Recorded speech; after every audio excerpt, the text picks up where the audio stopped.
राधे राधे। भगवान की कृपा से आप सब अच्छे होंगे।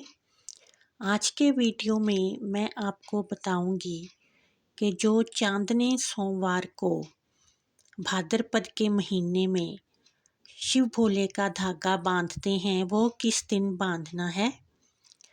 जो भाद्रपद महीने के चांदने सोमवार को शिव भोले का धागा बांधते हैं उन भक्तों को ये धागा 18 सितंबर और 25 सितंबर को बांधना है, क्योंकि ये धागा अमावस्या के बाद जो पहला चांदना सोमवार आता है उस दिन बांधा जाता है। और इस बार संयोग से 2 सोमवार चांदने हमें मिल रहे हैं जो कि अमावस्या के बाद शुक्ल पक्ष में आ रहे हैं। उस दिन हम ये शिव भोले का धागा बांध सकते हैं। जो लोग भी इस धागे को बांधते हैं अगर उनके संतान नहीं है तो संतान अवश्य मिलती है। अगर वो धनहीन है तो उनका घर धन संपदा से भर जाता है और घर में सुख समृद्धि किसी भी चीज़ की कमी नहीं रहती। परिवार में आपसी प्रेम बढ़ता है और भगवान शिव उनकी हर मनोकामना पूरी करते हैं। इस व्रत की कथा इस प्रकार है। एक राजा था, उसके राज्य में हर प्रकार की सुख समृद्धि थी और उसके राजमहल में भी हर प्रकार से आनंद था। लेकिन उसे एक दुख था कि उसके कोई संतान नहीं थी। एक बार वो शिकार खेलने के लिए जा रहा था। रास्ते में वो देखता है कि कुछ स्त्रियां नदी किनारे वृक्ष के पास बैठकर पूजा कर रही हैं। वो उनके पास जाकर पूछता है कि बहन, तुम ये किस देवता की पूजा कर रही हो? तो वो बताती हैं कि हम शिवजी भगवान की पूजा कर रहे हैं। हम ये पूजा करके उनका धागा अपने हाथ पे बांधेंगी तो हमें जीवन में जो भी कमी है वो नहीं रहेगी और हमारा घर सुख समृद्धि से भरा रहेगा। तो राजा उनसे कहता है कि मेरे रानी के भी कोई संतान नहीं है, एक धागा मुझे भी दे दो। तो वो कहती हैं कि आप बैठ जाइए, कथा के बाद अगर कोई धागा बचेगा तो हम आपको अवश्य ही देंगी। कथा के बाद 2 धागे उनके पास बचते हैं, तो एक धागा तो वो बेरी के पेड़ पे डाल देती हैं। राजा देखता है कि जैसे भी ही वो धागा डालती हैं तो बेरी का पेड़ हरा भरा हो जाता है और लहलहाने लग जाता है। तो एक धागा वो राजा को दे देती हैं। राजा घर वापस आता है तो अपनी रानी को सारी बात बताता है कि ये धागा कितना चमत्कार करने वाला है। अगर हम भी भगवान शिव से सच्चे मन से संतान मांगेंगे और ये धागा तुम अपने हाथ पर बांधोगी तो भगवान शिव अवश्य ही हमें संतान देंगे। तो रानी धागा राजा के कहने पर बांध लेती है। तो समय के साथ राजा के घर 4 पुत्रों का जन्म होता है। समय बीतता जाता है तो उन पुत्रों की शादी हो जाती है तो 4 बहुएं भी आ जाती हैं। अब रानी को अहंकार हो जाता है तो वो अपनी बहुओं से कहती है कि तुम चरी के आटे की चूरी अपने पतियों को बना के दो, लेकिन राजा के लिए गेहूं के आटे की पंजीरी बनाओ। तो बहुएं ऐसा ही करती हैं। जब राजा आता है तो वो चरी के आटे की चूरी मांगता है, लेकिन वो कहती है कि मैंने आपके लिए गेहूं के आटे की पंजीरी बनाई है। तो राजा देखता है कि उसमें पंजीरी में कीड़े चल रहे होते हैं। तो वो कहता है कि ये कैसे हो गया? तो रानी कहती है कि मैंने तो चरी के आटे की इसीलिए चूरी ना बनवा के आपके लिए गेहूं के आटे की पंजीरी बनाई थी, ये कैसे हो गया? तो रात को होनी आती है तो वो राजा से कहती है कि मैंने तुझे कुछ बताना है, लेकिन राजा कहता है कि आज नहीं कल बताना। तो वो अपने सारे मंत्रियों को ये बात बताता है। तो मंत्री कहते हैं कि जब होनी आए तो राजा तुम कहना कि मेरी संतान और पत्नी पे मत आना, राजकाज पे चाहे आ जाना। तो पड़ोसी देश का राजा उस राज्य पर आक्रमण कर देता है। तो बेटे अलग हो जाते हैं, बहुएं अलग हो जाती हैं, राजा रानी अलग हो जाते हैं। तो वो दोनों राज छोड़ के जंगल में भाग जाते हैं।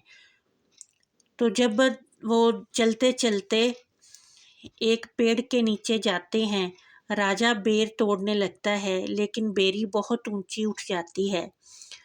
फिर वो एक कुएं से पानी लेने लगते हैं, लेकिन कुएं का जल सूख जाता है। इस तरह से वो अगर किसी के घर जाते थे तो उनका अनाज भंडार खाली हो जाता था।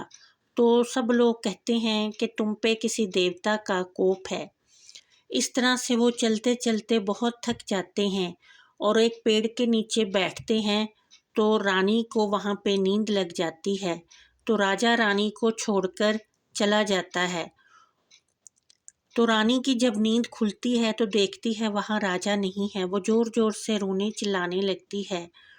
तो फिर वो देखती है कि सामने एक साधु की कुटिया थी। वो उस कुटिया में जाती है और अंदर से कुंडी लगा लेती है। जब साधु आता है तो वो आवाज़ देता है कि मेरी कुटिया में आज कौन अंदर चला गया है। तो रानी कहती है कि अगर आप मुझे 3 बार धर्मपुत्री कहकर पुकारेंगे तो मैं कुंडी खोलूँगी।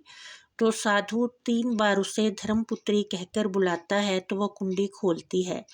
अब वो उस साधु के साथ ही बेटी के समान उसकी कुटिया में ही रहने लगती है और उस साधु की अपने पिता समान सेवा करने लगती है। इसी तरह दिन बीतते जाते हैं। तो फिर से भाद्रपद महीने का चांदना सोमवार आता है। तो वो साधु से कहती है कि मैंने आज व्रत करना है, मुझे आप पीला धागा ला दो और चरी के आटे की आज चूरी बनानी है, तो चरी का आटा भी ला दो। तो साधु उसे चरी का आटा ला देता है और वो देखता है कि एक नदी किनारे वृक्ष के पास महिलाएं पूजन कर रही हैं। वो जाके उनसे पूछता है कि तुम ये कौन सा पूजन कर रही हो। तो वो बताती हैं कि हमें आज महादेव जी का धागा बांधना है, तो हम पूजा कर रही हैं। तो वो उनसे धागा मांगता है। तो वो खुशी खुशी महिलाएं साधु को धागा दे देती हैं। जब वो वापस कुटिया की तरफ लौट रहा होता है तो उसे राजा मिलता है। तो वो राजा साधु से कहता है कि महात्मा जी, आज मुझे आप चांदनी सोमवार की कथा सुना दो। तो महात्मा कहता है कि मुझे इस कथा के बारे में नहीं मालूम है, लेकिन मेरी बेटी ने भी आज व्रत किया है, वो कथा सुना सकती है। तो राजा महात्मा के साथ कुटिया में जाता है। तो महात्मा रानी के आगे एक चादर का पर्दा लगा देता है। रानी पर्दे के पीछे बैठी कथा सुनाती है। कथा समाप्त होते ही पर्दा गिर जाता है। राजा रानी एक दूसरे को पहचान लेते हैं। तो महात्मा रानी से पूछता है कि तुम इस पुरुष को कैसे जानती हो। तो रानी अपनी सारी व्यथा सुनाती है कि हम राजा रानी थे, इस तरह से मैंने चरी के आटे की चूरी का अपमान किया तो हमारी ये दशा हो गई। तो महात्मा बहुत ही खुश होता है कि ये दोनों पति पत्नी आपस में मिल गए हैं।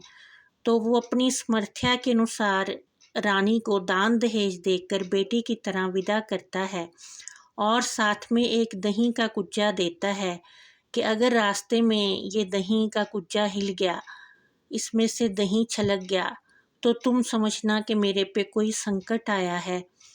तो राजा रानी दोनों बैलगाड़ी में बैठकर अपने राज्य की ओर चल देते हैं, लेकिन रास्ते में दही छलक जाता है। तो रानी राजा को कहती है कि मेरे पिताजी पर कोई संकट आया है।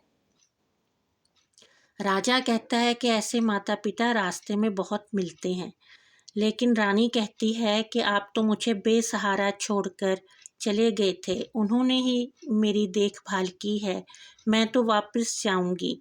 तो वो वापस आती है तो देखती है कि महात्मा पौधों को पानी दे रहा होता है।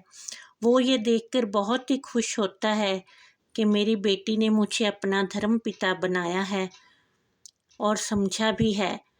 तो फिर वो रानी से कहता है कि मैंने तो तुम्हारी परीक्षा लेने के लिए ऐसा बोला था, अब तुम दोनों अपने राज्य को जाओ।